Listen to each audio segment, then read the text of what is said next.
हरे कृष्णा राधे राधे। कार्तिक मास महत्तम अध्याय 24।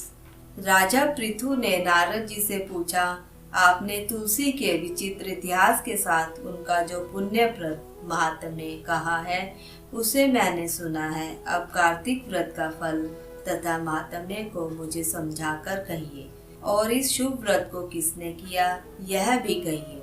श्री नारद जी बोले, पहले सहस्त्र पर्वत के निकट करवीरपुर में धर्मज्ञ धर्मदत्त नामक विख्यात ब्राह्मण रहता था। वह विष्णु भगवान के व्रतों में तथा भली भांति उनकी पूजा में तत्पर रहता था और द्वादशाक्षर ओम नमो भगवते वासुदेवाय मंत्र के जप और अतिथि सत्कार में तल्लीन रहता था।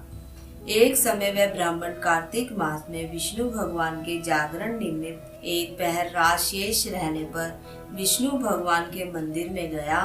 वह विष्णु की पूजा सामग्री लेकर पूजा करने के लिए जा ही रहा था कि उसी समय उसने एक बड़ी भयंकर राक्षसी को देखा, जो बड़े बड़े दांतों वाली, जीभ लपलपाती हुई, भीतर घुसे हुए लाल लाल नेत्रों वाली और नंगी मांस रहित शरीर वाली, बड़े बड़े होठ, मुंह से घर घर शब्द करने वाली थी। उस भयंकर राक्षसी को देखकर भय से उसके शरीर के सब अंग कांपने लगे।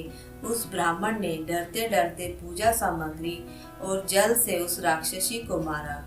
चूंकि तुलसी दल सहित जल से भगवान के नाम को स्मरण करते उसने उसको मारा था, इसी कारण उस राक्षसी के जन्म जन्मांतर के पाप नष्ट हो गए। अनंतर वह पूर्व जन्म के कर्मों के फल को उसके कारण प्राप्त उस राक्षस योनि को स्मरण करके ब्राह्मण को दंडवत प्रणाम करके बोली। कलहा नाम की राक्षसी ने कहा, हे विप्र, पूर्व जन्म के कर्मों के फल से मैं इस अवस्था को प्राप्त हुई हूँ। अब मैं इस पवित्र दशा को कैसे प्राप्त हो गई हूँ। श्री नारद जी बोले, उसको इस प्रकार प्रणाम करते और अर्थ वर्णन करते देखकर वह ब्राह्मण अति विस्मित होकर कहने लगा। धर्मदत्त ने कहा, तेरी यह अवस्था किस कर्म फल के कारण हुई और पूर्व जन्म में तू कहाँ की रहने वाली थी? तेरा कैसा चरित्र था, यह सब तू मुझसे कह। कलहा ने कहा, हे ब्राह्मण, सौराष्ट्र में भिक्षुक नामक एक ब्राह्मण रहता था। निष्ठुर स्वभाव वाली कलहा नाम वाली मैं उसकी भार्या थी। मैं वाणी से भी पति का कल्याण कभी नहीं चाहती थी और ना ही मैं उसे अच्छा भोजन मिठाई आदि देती थी। सर्वदा उसको ठगती रहती थी। नित्य ही झगड़ा मुझे बहुत प्यारा था। मुझे इस प्रकार व्याकुल करने वाली देखकर मेरे पति देव ने दूसरे विवाह की इच्छा की। तब मैंने पहले ही विष खाकर अपना अंत कर लिया। मरने पर यमदूत मुझे बांधकर बारंबार मारते हुए यम के पास ले गए। यमराज ने मुझे देखकर चित्रगुप्त से पूछा, हे चित्रगुप्त, देखिए इसने क्या कर्म किया है। जो इसने अच्छा बुरा कर्म किया है उसका फल भोगेगी। कलहा ने कहा, चित्रगुप्त ने मुझे धिक्कारते हुए कहा, इसने कोई भी शुभ काम नहीं किया है और ना अपने पति को कभी अच्छा भोजन दिया है। यह स्वयं अच्छा भोजन खाया करती थी, इसलिए यह अपनी ही विष्ठा खाने वाली हो। पति को देखकर उससे शत्रुता रखने वाली थी, इस कारण शुक्री का जन्म इसका हो। इस कारण यह विष्ठा भक्षण करती हुई शुक्री योनि में उत्पन्न होवे और अकेले ही पाक के बर्तन में भोजन करती थी। इस कारण यह अपने बच्चों को खाने वाली बिल्ली होवे। इसने पति पर क्रोध कर आत्मघात किया। इस पाप से यह घृणित प्रेत योनि में निवास करती है।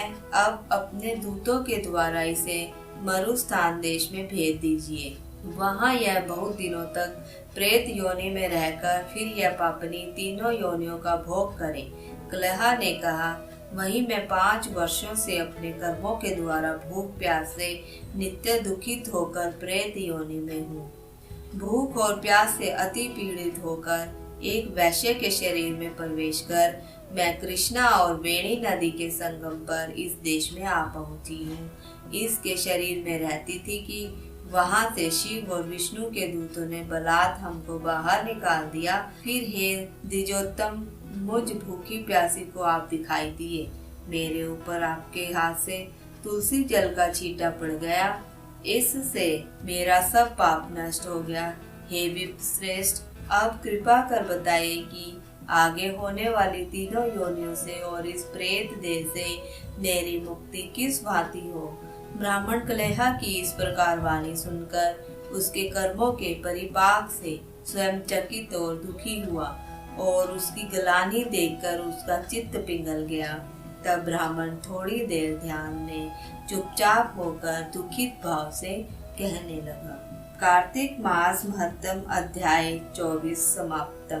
तो बोलो राधिका रानी सरकार की जय, कार्तिक मास की जय, बोलो बंसी वाले की जय। तो चलिए मेरे साथ महामंत्र का उच्चारण करें। हरे कृष्णा कृष्णा कृष्णा हरे हरे, हरे राम राम राम हरे हरे।